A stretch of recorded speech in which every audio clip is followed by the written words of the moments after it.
Entonces él le dijo, claro, mejor dicho, para mañana es tarde, venga, hagamos esto, hagamos lo otro. Entonces empieza a trabajar y empieza a hacer cosas Sí. y no le funciona. Y entonces se jala los pelos de la cabeza y empieza a decir, bueno, pero ¿qué estoy haciendo mal? Si todo esto que yo he hecho, yo ya lo he practicado con mucha gente y ha sido 100% efectivo. ¿Qué es lo que pasa acá? Entonces él decide ir a investigar. Cipriano coge y ni lento ni perezoso se va a buscar a investigar y empieza a investigar quién es Justina, qué hace Justina, empieza a espiarla, empieza a mirar cómo es ella y resulta que Cipriano se termina enamorando de Justina. Totalmente, perdidamente enamorado de Justina. Y entonces él se obsesiona y él dice, no, que le voy a... me importa nada, me importa nada Me que voy él de frente a ella. Sí, no, que este señor haga a Gladio, me dé plata, me dé tierras, me dé poder, eso yo lo consigo con la brujería. Pero esta vieja tiene que ser mía. Claro, él vio unas virtudes, una hermosura, porque ella era muy hermosa, muy de su casa, muy intelectual, bueno, mejor dicho, la mujer ideal. Ajá. Y empieza a darle, mejor dicho, como desesperado.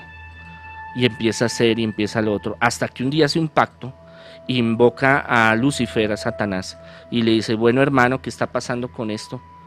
Todo lo que usted me ha enseñado, lo que yo he sabido en la vida, que funciona, ha funcionado. Yo soy testigo de que mi magia y mi poder ha sido poderoso. Reyes, príncipes han venido a buscar mi ayuda y yo les he ayudado. ¿Cómo esta China, primero tratando de ayudar a Gladio, y ahora yo tratando de enamorarla y no he podido con mi poder, que manejo los astros, que manejo los poderes de la tierra? Claro, entonces Lucifer le dijo, hermanito, qué pena con usted, pero es que ella ya está casada. Le dijo, ¿cómo así que ella está casada? Pues no importa, yo con los poderes y usted me ayuda y le daño ese hogar, le desaparezco el marido. Sí, claro. Entonces le dice, mire, lo que pasa es que con el que ella está casada es más poderoso que usted y yo. Entonces le dice, pero ¿quién es ese señor? ¿Quién es ese man? Madre. ¿Cómo así? Si yo soy el mero y usted es el diablo? mero, el Satanás, usted el diablo y yo el brujo y no podemos. Y no podemos. Dijo, ¿y quién es ese? No, ese se llama Jesucristo. Ella es cristiana. Y le dijo, ¿esa vaina qué es? No, ese es... Y ahí se desapareció. Ah, le dijo eso, es la de Jesucristo. Sí. Y resulta de que ella era cristiana. En ese tiempo debemos de entender de que el cristianismo era muy hermético, muy cerrado por el peligro. Acuérdense que habían persecuciones. Habían tiempos Las que religiones mataban. Claro, desaparecían, crucificaban, lo empalaban, lo metían en una pared hasta que se secara y se muriera. Bueno, lo prendían en lava, bueno, en greda, perdón, en brea. ¿Qué pasa? Que habían épocas donde emperadores, digámoslo así, eran muy flexibles y no les ponía cuidado. Eso es una pendejada, esos son unos locos, esos se reúnen por allá y a eso no le pongamos cuidado. Otros que sí realmente los cogían entre ojos y los perseguían. Entonces en ese tiempo había un poco de persecución, no tan fuerte como en otras épocas. Y ella conoció a través de un obispo a Jesús y hay en ese tiempo y ahora, pero más que todo en esas épocas, había el matrimonio con Jesús. Entonces usted como sacerdote, si quería, era opcional el celibato, podía ser casado, tener su mujer, sus hijos, hasta el año 1000 era así. Después fue el Papa Lebrando que dijo que no, que era mejor célibe, que pues económicamente era mejor para la iglesia.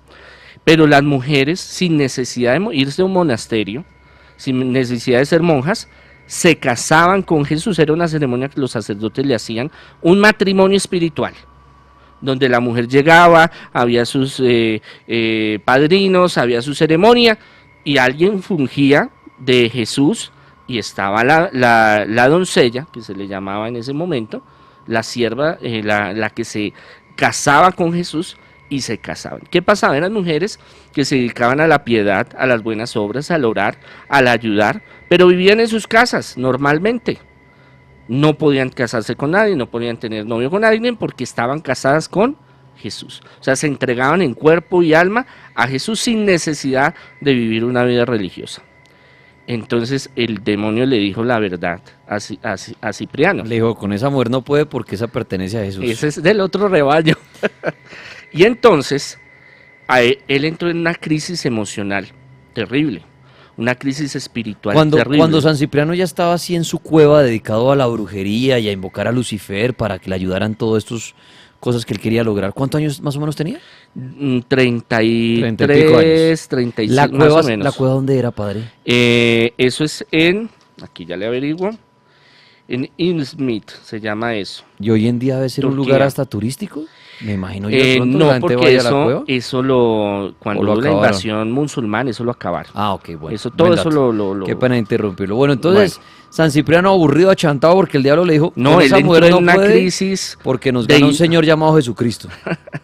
Una crisis, se volvió bipolar, yo creo. Una crisis de identidad, una crisis de camino, una crisis personal, donde él no sabía qué hacer. Porque toda su vida se había consagrado a eso.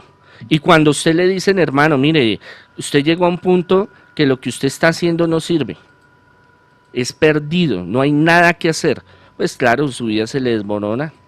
Después de ver tantas cosas y de vivir y de conocer y de tener el mismo Canchiras ahí al lado, él entra en una agonía que dura varios días encerrado, sin comer, depresivo y completamente tragado y enamorado de ella.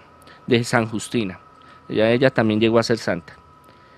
Un día se despierta y dice, después de rondarle tanto en la cabeza, de pensar en su dolor, en su fracaso, porque él era muy soberbio, porque era el más duro de los duros, decide, no, yo quiero saber quién es Jesús. Quiero saber ese man quién es, porque a él nunca le habían hablado de él, hasta que el mismo demonio fue el que le dijo. Porque el cristianismo era algo tan personal y tan cerrado. Claro, ahorita usted habla de Jesús y todo el mundo le entiende. Pero es que Jesús, no, pescados de allá de Jerusalén que se creía a Dios, cogieron los romanos y lo crucificaron. Eso es un loco. Sí, claro. Sí, para mí eso no. Claro, en ese tiempo que rondaba eran las grandes monarquías griegas, romanas, egipcias, bueno, etcétera. Y ellos eran paganos, entonces no les interesaba hacerle política, publicidad a Jesús.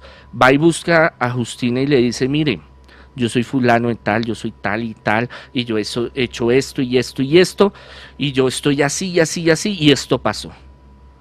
Yo quiero saber sobre Jesús. Entonces ella lo mira con piedad, con cariño, y a través de otro obispo él empieza a hacer todo un cambio de conversión. Y empieza a meterse en una profundidad de la teología y de Jesucristo muy, muy fuerte. Es un gran teólogo. Y llega a ser diácono, después sacerdote y obispo. Realmente llega a tener una fuerza muy especial. Pero padre, lo interrumpo, o sea, y a pesar de que sabían que él se la pasaba haciendo rituales, invocando al diablo y todo eso, cuando le da por investigar de Jesús y se mete tanto en el cuento que ahora dice, ahora muy para el otro lado, porque me interesó tanto el otro bando, que ahora hasta soy obispo, no lo rechazó de pronto la iglesia o los seguidores de Jesús al decir, ahora sí viene arrepentido mi hijo invocando al diablo, haciendo sus maldades y ahora sí quiere a Jesús? ¿No le cerraron como la puerta? Claro, total, mire, por eso es que hay tanta resquemón con el tema de San Cipriano. San Pablo, que es uno de los grandes apóstoles, los mismos apóstoles lo rechazan al principio y no creen en él. Tiene que pasar años para que San Pedro crea en él, porque acordémonos que él perseguía cristianos, estuvo en varias matanzas de cristianos, se presume que de pronto mató a uno que otro cristiano, porque él era judío de extrema derecha. Entonces, para la iglesia ese cambio, ese jueguito de, yo fui pecador y fui malo y hoy me las tiro de santo y hoy vi una estrella y me convertí, yo soy mejor dicho, el santo, soy puro, ya no, para la iglesia no funciona así. Pero a través de los años y de un propósito claro y de unos rituales que él hicieron de exorcismo y también de renuncia a Satanás y el bautismo y todo el proceso hasta llegar a ser obispos, le dio credibilidad a la gente y a la iglesia. Lo otro es que él fue muy inteligente, muy hábil. Cogió todos esos conocimientos, digámoslo así, de que había aprendido y los volteó a favor. de los que necesitaban. Entonces él empezó a coger un gran renombre porque, claro, muchos, por ejemplo, y eso a los que somos exorcistas nos pasa. Usted va donde un cura, un sacerdote, perdóneme la expresión, a decirle, mire, es que me asustan. Mire, es que tengo, vomito eso porque siento que me dieron esto, ¿sí? Muchos, no, eso es un problema psicológico. Sí. Ay, sí, no moleste. Venga, dígame, y muchas veces sucede y me lo cuentan. Es que yo fui, padrecito Andrés, es que yo fui a llevarle el agua y al padre y él me regañó que no, que eso era ignorancia. Entonces hay muchas cosas, muchos temas que realmente no se manejaban y no se sabían, pero que él sí sabía y sabía el por qué, el cómo, el para qué, cómo funcionaban las cosas, la raíz de todo. Entonces él empieza a formar a mucha gente y empieza también a ayudar a mucha gente en ese ámbito, digámoslo así, de todas esas artes oscuras, pero hacia el combate espiritual, ya hacia el exorcismo, la liberación, la sanación, el O progreso. sea, conoció la parte negra para después, ya sabiendo de ella, pasarse hacia la parte blanca y ayudar con lo que había aprendido la negra. O sea, fue y conoció al malo, perteneció al malo, pero después supo cómo enfrentarlo ya que lo conoció. Y no fue un brujito normalito, fue uno de los más preparados. Es que eso es lo más importante que debemos de resaltar, que él vivía, amaba eso, amaba el lado oscuro, pero llega un momento en que le da por averiguar quién era Jesús y se termina encuentra y ve allá. que, no, el que domina a los demonios es Jesús. Entonces, ¿yo qué hago con ese baboso? No, yo me voy con el duro, el que sabe. Y es ahí cuando empieza un gran ministerio de sanación y de liberación, el cual lo va a llevar al que lo martiricen, por eso él llega a ser mártir.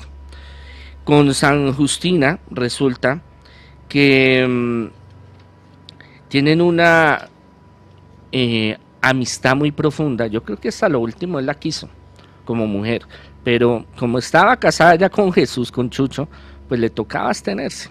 Pero ellos llegaron a tener una amistad muy profunda y llegaron a ser grandes misioneros. ¿Y qué pasaba? Que estaban bajo el régimen de Diocleciano. Y este emperador tenía unos problemas de personalidad, cosa seria. Y él, para el Imperio Romano, hay muchos, para la cosmología y la religión pagana, había muchos dioses. Y todos eran válidos. Y el emperador llegaba a ser Dios. Porque tenían el poder y eran los berracos y querían tener su Dios propio, y ese es el emperador. Todos los que estaban bajo el Imperio Romano tenían que jurar obediencia y jurar de que iban a adorar al emperador. Eso era una medida, una estrategia política que los emperadores usaron por muy buen tiempo para saber quién está realmente con ellos o en contra, porque pensaban que los grupos cristianos eran subversivos, iban en contra, era una plaga que iba infectando el modelo político y económico del Imperio Romano y que los quería desbancar. Y cómo así que me venían a decir que venía un Jesús que era el Dios y que no, que ese es más poderoso que el emperador. Para el Imperio Romano, ese era un pobre pendejo que allá cogieron y crucificaron. El Dios de ellos, el emperador. Entonces empiezan a hacer esas reuniones de la gente, reúnen en la plaza, y claro, ¿qué ha estado haciendo San Cipriano y San Justina?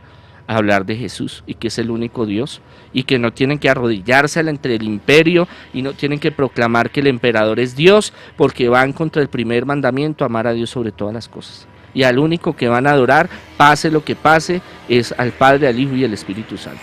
Y que es el único mero y que tiene poder. Claro, este señor Diocleciano se emberraca y dice: voy a hacer un castigo ejemplar.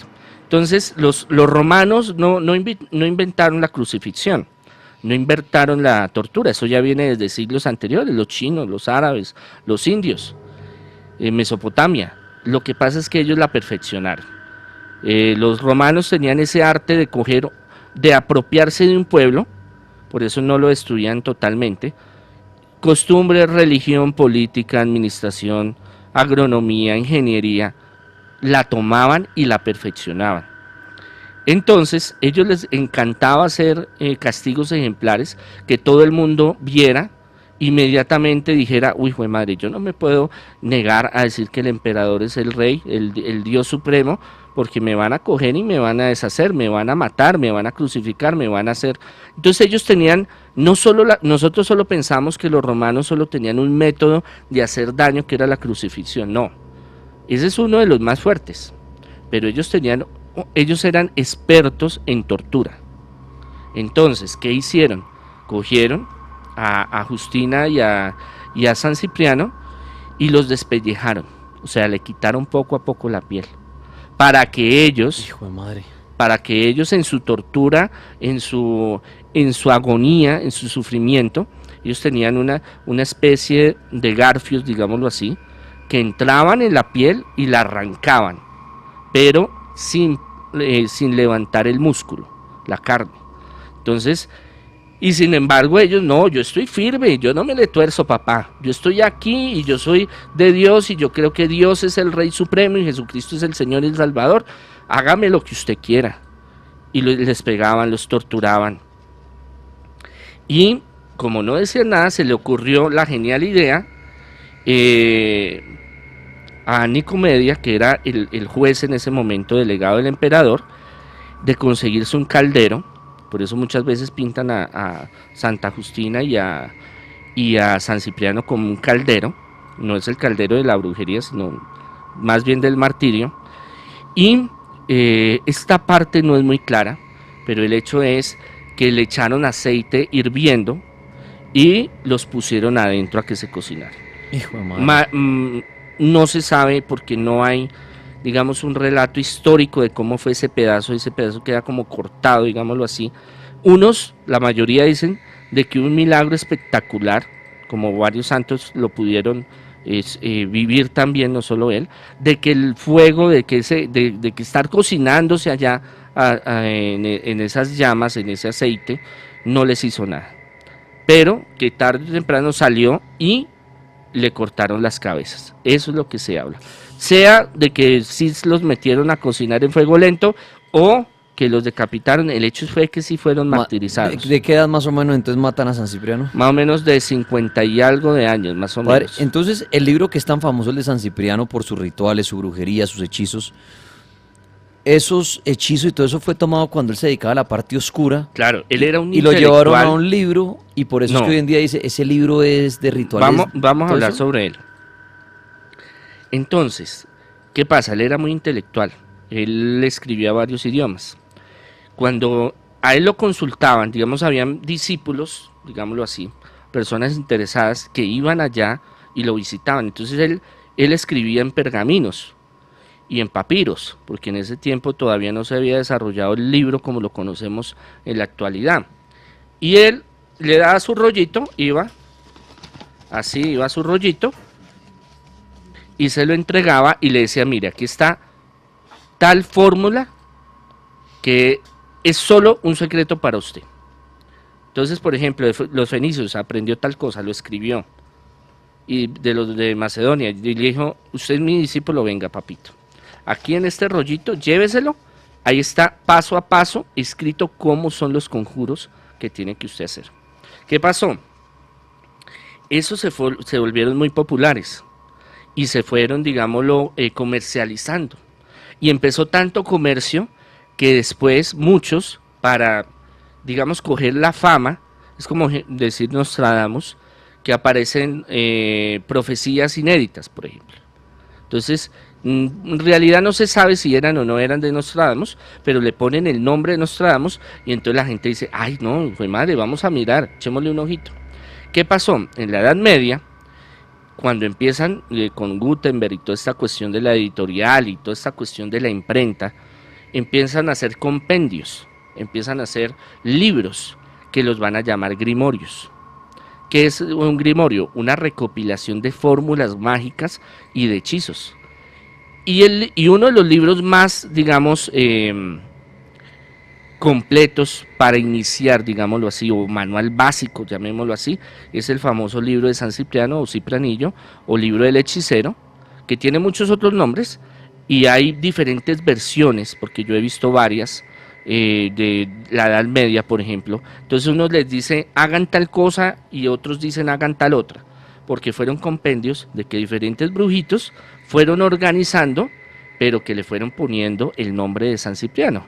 Ok. Porque para darle estatus, darle presentación, darle rigurosidad, decir esto es así. Pero yo he visto muchos rituales que, por ejemplo, de invocación de un demonio para traer fortuna, que uno dice una forma y el otro dice la otra, y uno dice cuidado con esto y el otro dice no haga esto, sino haga lo contrario. Entonces no hay una No hay una sola concordancia, receta. exacto. Cada uno fue haciéndolo. ¿Qué pasa? Que a través de los siglos, Tomás Sufurino, que era un monje, él, digamos que la Edad Media se cae el Imperio Romano. ¿Quién sigue gobernando la iglesia? O sea, se fusiona el Imperio Romano con la iglesia. Constantino coge el obispo de Roma, lo vuelve papa, lo vuelve el máximo jerarca del Imperio Romano y de la iglesia. Lo que pasa es que ahí hay una fusión histórica entre el Imperio Romano, que está decayendo, que se está pudriendo, que se está deshaciendo, pero pasa, digámoslo así, a fusionarse con la iglesia. Y el Imperio Romano cae y muchos países y regiones que eran gobernados por un solo gobierno, político, económico, socialmente, se destruye y empiezan a haber monarquías, empiezan a haber ciudades donde volvemos toda la tecnología, la política, la economía se van perdiendo. Eso nos causa muchos problemas de salud, muchos problemas económicos a Europa, y entonces se vuelven monarquías, pequeños países, regiones donde tiene su feudalismo, eso si ustedes estuvieron en primaria, en bachillerato lo ven, donde está el rey, están los feudos, está los campesinos, están los clérigos, y entre ellos pues muchas universidades que estaban protegidas por el Imperio Romano y conocimientos, muchas cosas se pierden. Los que guardan el conocimiento son los monasterios, son los monjes. Y los monjes se encargan de recopilar, son copistas. ¿Qué quiere decir eso? De copiar texto encima de otro texto. Llevaban un libro, podía llevarle 20, 30 años porque era letra encima de letra, a mano, con caligrafía. Eso no es que saquen una copia. No, mándenme a imprimir 100. No, y eran muy costosos los libros. Un libro podía costar un carro, para que me entiendan un poco. Entonces estos monjes no solo guardaban cuestiones religiosas ni teológicas, también de botánica, también de astrología, también de brujería, porque ellos querían no querían perder conocimientos de grandes, acuérdense la Biblioteca de Alejandría y todas estas otras que fueron destruidas, querían mantener. Y no faltaba el monje que se torcía y el monje que quería como irse por otro lado y manejar otras cosas, y encontramos a este Tomás Sufurino que hace una recopilación de los mayores grimorios de San Cipriano supuestamente, y es cuando arman el libro de Cipranillo de San Cipriano. Claro está, San Cipriano tiene su conversión, su cambio, y aclara y saca documentos y saca muchas cosas diciendo, mire, ese no soy yo. Eso fue cuando, o sea, no fui yo, pero cuando yo estaba en los caminos del enemigo.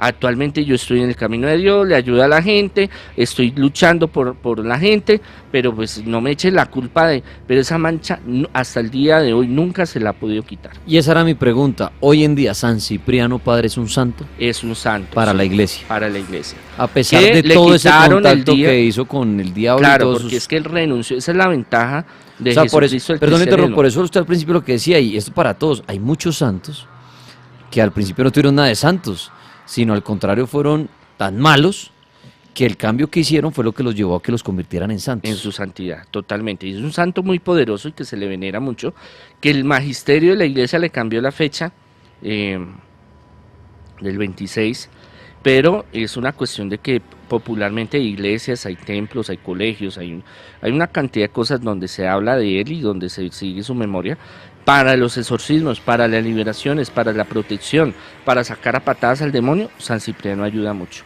Ahora, esa versión negra de San Cipriano, ayúdeme como el brujo, como esto, ya saben, no es la que nosotros conocemos de Dios, de que se convirtió y que fue...